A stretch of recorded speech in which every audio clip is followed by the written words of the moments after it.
మహాగణాధిపతయే నమః. ఓం గురుభ్యో నమః. ఓం శ్రీమాత్రే నమః. పరమేశ్వర స్వరూపమైనటువంటి జ్యోతిష, వాస్తు మరియు ఇతర అనేకమైనటువంటి శాస్త్రములను మనకు అందించినటువంటి మహర్షులకి నమస్కారం. హయగ్రీవ హయగ్రీవ హయగ్రీవేతి యోపదేత్తస్స నిస్సరతే వాణి జనుకన్యా ప్రవాహవత్. అరుణాం కరుణాతరంగితాక్షీం ధృతపాశాంకుశపుష్పబాణచాపాం అనిమాదిభిరావృతాం మయూకైః అహమిత్యేవ విభావయే భవానీం. శ్రీమాత్రే నమః. ప్రేక్షకులకి ఆ లలితాంబిక అమ్మవారి యొక్క అనుగ్రహం పరిపూర్ణంగా కలగాలని స్ఫూర్తిగా కోరుకుంటూ మనం ఈరోజు పక్ష ఫలితములు అంటే 16వ తేదీ నుంచి 31వ తేదీ వరకు ఉండేటువంటి గ్రహస్థితిని ఆధారంగా చేసుకొని ఏ లగ్నముల వారికి, లగ్నం తెలియని వారు రాశిని చూసుకోండి, వారికి ఏ విషయాల్లో చాలా బాగుంటుంది, మరియు ఏ విషయాల పట్ల జాగ్రత్త వహించాలి, ఎటువంటి పరిహార మార్గం చేసుకోవాలి. అది కాకుండా మనకి ఈ పక్ష ఫలితాల ఎండింగ్ నుంచి ఉగాది ప్రారంభమవుతుంది. ఉగాది నుంచి ఈ కొత్త సంవత్సరం శ్రీ విశ్వవసునామ సంవత్సరంలో అన్ని విధాలా బాగుండాలంటే ఏ నియమాలు పాటిస్తే అందరికీ బాగుంటుందనేటువంటి విషయాలు చెప్తుంది నేనైనప్పటికీ కూడా చెప్పిస్తుంది సాక్షాత్ లలితామ్మవారిగా భావిస్తూ ఒక్కొక్క రాశి గురించి, ఒక్కొక్క లగ్నం గురించి తెలుసుకుందాం. కుంభలగ్నము, కుంభరాశి. కుంభం వారికి కనుక చూసుకున్నట్లయితే మీకు రాస్యాధిపతి అయినటువంటి శని భగవానుడు మీ రాశిలోనే ఉంటూ ఎండింగ్ కల్లా మారుతాడు. ఉగాదికి ముందు రోజు 29వ తేదీకి మారుతున్నాడు ఈవినింగ్కి. సో ఎప్పుడైతే 2వ స్థానంలో అధిక గ్రహాలు ఉన్నాయో మీ రాశి వైపు బుధ శుక్రుల యొక్క వక్రగతి వల్ల కొంతవరకు రిలీఫ్ వస్తుంది. కాకపోతే ఎక్కువ స్ట్రెయిన్ అవుతూ ఉంటారు. అంటే గొడవల వల్ల, లేకపోతే అనవసరమైనటువంటి తెలియని ఘర్షణలు. ఎందుకంటే శని లగ్నంలో ఉన్నాడుగా. శని లగ్నంలో ఉన్నప్పుడు ఏమవుతుందంటే కొంత మొండితనాన్ని కూడా ఇస్తూ ఉంటాడు. మొండిగా చేయాలి, స్ట్రెస్ ఎక్కువ, ఇట్లాంటివి ఎక్కువ అవుతూ ఉంటాయి. కాకపోతే ఈ రెండులోకి అధిక గ్రహాలు అనేటువంటివి ప్రత్యేకంగా మీకు ధనం సంబంధించిన విషయంలో గతంతో పోల్చుకున్నట్లయితే ఖచ్చితంగా అభివృద్ధిగా ఉంటుంది. కాకపోతే కొంత ఆలోచనలు తీవ్రంగా పెరుగుతూ ఉంటాయి పంచమంలో కుజుడు ఉండడం వల్ల. 2, 4 అధిపతుల యొక్క పరివర్తన ఉండడం వల్ల, అంటే బుధ శుక్రుడు వక్రించి ఉన్నప్పటికీ శుక్రుడికి గురువుకి పరివర్తన వల్ల ఈ చదువుకునేటువంటి పిల్లలకి స్కాలర్షిప్స్ రావడం కానీ, రైతులకి అందులో ముఖ్యంగా పసుపు, మామిడి పళ్ళు, బంతిపూలు ఇట్లాంటివి పండించేటువంటి వారికి కానివ్వండి, రియల్ ఎస్టేట్ రంగాల్లో ఉండే వారికి కానివ్వండి, రియల్ ఎస్టేట్లో ఏజెన్సీస్ నడిపేటువంటి వారికి కానివ్వండి, ఏజెంట్స్గా ఉండేటువంటి వారికి కానివ్వండి చాలా అనుకూలంగా ఉంటుంది. అయితే ఇక్కడ రుణాలు కూడా లభిస్తాయి చెప్పాలంటే.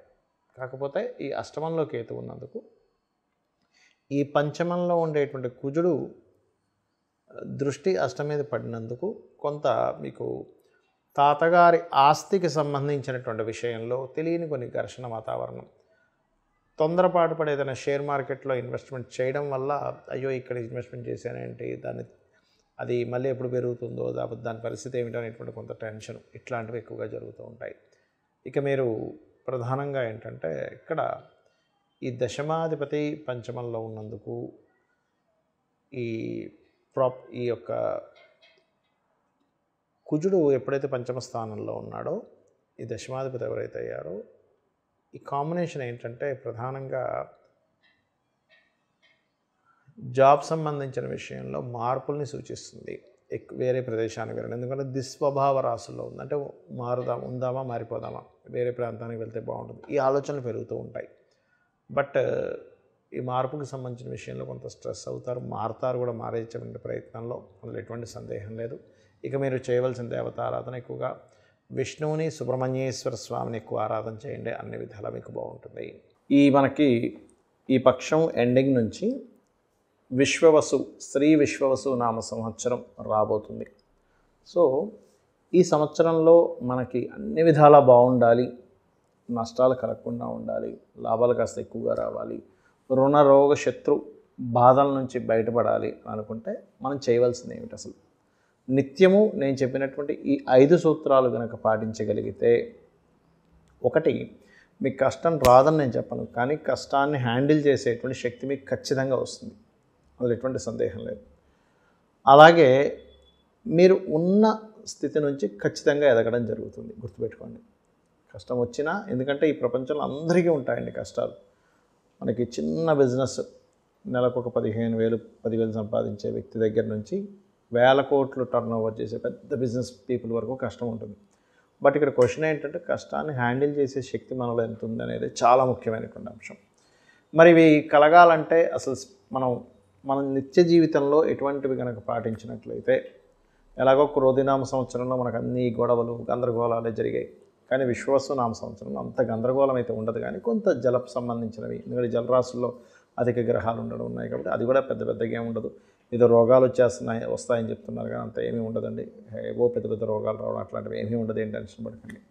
అయితే ఇక్కడ మీరు పాటించవలసినవి ఏంటో చెప్తాను నేను మీకు గనక చక్కగా సమయం ఉంది లేదా సమయం చేసుకోనైనా రోజు ఒక్క 10 నిమిషాలు, ఎక్కువ సమయం అక్కర్లేదు, ఒక్క 10 నిమిషాలు భగవంతుడి ముందున కూర్చొని మీ ఇష్టదైవాన్ని పంచోపచార పూజ ఎలాగో చేస్తాం. పంచోపచార పూజ అంటే గంధము, పుష్పము, ధూపము, దీపము, నైవేద్యం. ఈ పంచోపచార పూజతో పాటు కాసేపు ఒక్క 10 నిమిషాలు అలాగా శ్రీమాత్రే నమః లేదా మీ ఇష్టదైవాన్ని ఎవరినైనా అలా తలుచుకోండి. అది ఎలా అంటే ఎంతో ప్రేమగా, మరొకటేం లేదు. అంటే ఇలా చేయడం వల్ల ఏమవుతుందంటే మీకు ఫస్ట్ పాయింట్ నెంబర్ 1, మీరు ఏదైతే హ్యాండిల్ చేయలేము, ఇది చాలా కష్టంగా ఉంది అని అనుకునేటువంటిది మీరు చాలా ఈజీగా డీల్ చేయగలుగుతారు. కారణం మీరు ఎప్పుడైతే కంటిన్యూస్గా మార్నింగ్ అండ్ ఈవినింగ్ ఒక 10 నిమిషాలు 15 నిమిషాలైనా అసలు ధ్యానం చేయగలుగుతారు, ఒక నామస్మరణం చేయగలుగుతారు, ఖచ్చితంగా మీకు చాలా చిన్న విషయంగా కనిపించడం స్టార్ట్ అవుతుంది. ఒకటి. ఇక రెండవది, మీకు దగ్గరలో ఏదైనా ఆలయం ఉన్నట్లయితే క్రమం తప్పకుండా రోజు వెళ్ళండి. మీ ఇష్టదైవ ఆలయం ఆంజనేయ స్వామి కావచ్చు, సుబ్రహ్మణ్య స్వామి కావచ్చు, ఏదైనా కానీ. ఇంకొకటి, రోజు వెళ్ళగలిగితే గోశాలకు వెళ్తే ఇంకా మంచిది. కనీసం వారానికి ఒక్కసారైనా కర్మకారకుడైనటువంటి శని భగవానుడికి సంబంధించిన రోజు శనివారం నాడు కనీసం వెళ్ళండి. అయితే ఇందులో ఒక్కొక్కరు ఒక్కో రోజు వెళ్ళడం అనేటువంటిది చాలా మంచి ఫలితం ఇస్తుంది. ఎలాగా అంటే మీకు ప్రమోషన్స్ రావాలి, పేరు ప్రఖ్యాతలు రావాలి, ఆదివారం వెళ్ళి గోవుకి చక్కగా గోధుమ రవ్వ తినిపించండి. అలా కదండి, మనసు ఎప్పుడు బాగుండట్లేదు, గోశాలకు వెళ్ళి ముల్లంగి తినిపించండి సోమవారం నాడు. మాటిమాటికి గొడవలు అవుతున్నాయండి, అది భార్యాభర్తల గొడవలు కావచ్చు, చుట్టుపక్కల ఉండే వాళ్ళతో కావచ్చు, బిజినెస్లో కావచ్చు, ఎక్కువ అవుతున్నాయి, ఘర్షణాత్మకంగా ఉంటుంది అనుకునేటువంటి వారు కాస్త క్యారెట్స్, బెల్లము కలిపి తినిపించండి మంగళవారం నాడు.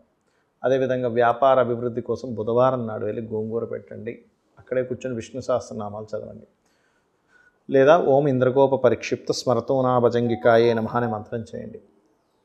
గురువారం నాడు కనుక చూసుకున్నట్లయితే మీరు ఏదైనా సంతానం కోసం తప్పిస్తున్నాము, లేనట్లయితే కొంత గురుబలం తగ్గిందని బాధపడుతున్నాము అనుకునేటువంటి వారు గురువారం నాడు వెళ్ళి అరటికాయలు తినిపించండి. శుక్రవారం నాడు మీరు చక్కగా తీపి చపాతీలు కానీ, అంటే తేనె పూసిన చపాతీలు, ఒక 3 చపాతీలు, నూనె వేయకుండా కాల్చిన చపాతీలు గోవుకు తినిపిస్తూ మీరు ఓం సంపత్కరీ సమారూఢ సింధుర వ్రజ సేవితాయే నమః.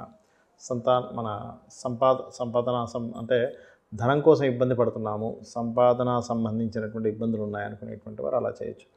లేదు వివాహం అవ్వట్లేదు అనుకునేటువంటి వారు అదే చపాతీలు తేనె పూసి తినిపిస్తూ ఓం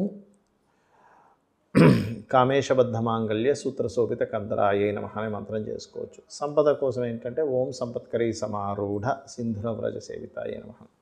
ఇక బాగా హెల్త్ ఇష్యూస్ ఉన్నాయి, ఏమి చేసినా ముందుకు కదలట్లేదు అనుకునేటువంటి వారు శనివారం పిడికెడు బెల్లం గోవు పెట్టండి. అదే శనివారం ఎక్కువగా అంటే భయాలు ఉన్నాయి, మాకు ఏదో జరిగిపోతుందని భయం ఉంది అనుకునేటువంటి వారు వడమాలని ఆంజనేయ స్వామికి సమర్పించండి. వడలతో చేసిన మాల. ప్రతిదీ ఆటంకం అవుతుంది అనుకునేటువంటి వారు గోవుకి మంగళవారం నాడు గ్రాసము తినిపించండి. లేదా గోశాలలో కూర్చొని ఓం దుమ్ దుర్గాయ నమః అనే నామం చేసినా కూడా మీకు ఉండేటువంటి భయాలు పోతాయి, భయం అనే మబ్బు తొలగిపోతాయి, కానీ మనకు ధైర్యం రాదు, గుర్తుపెట్టుకోండి.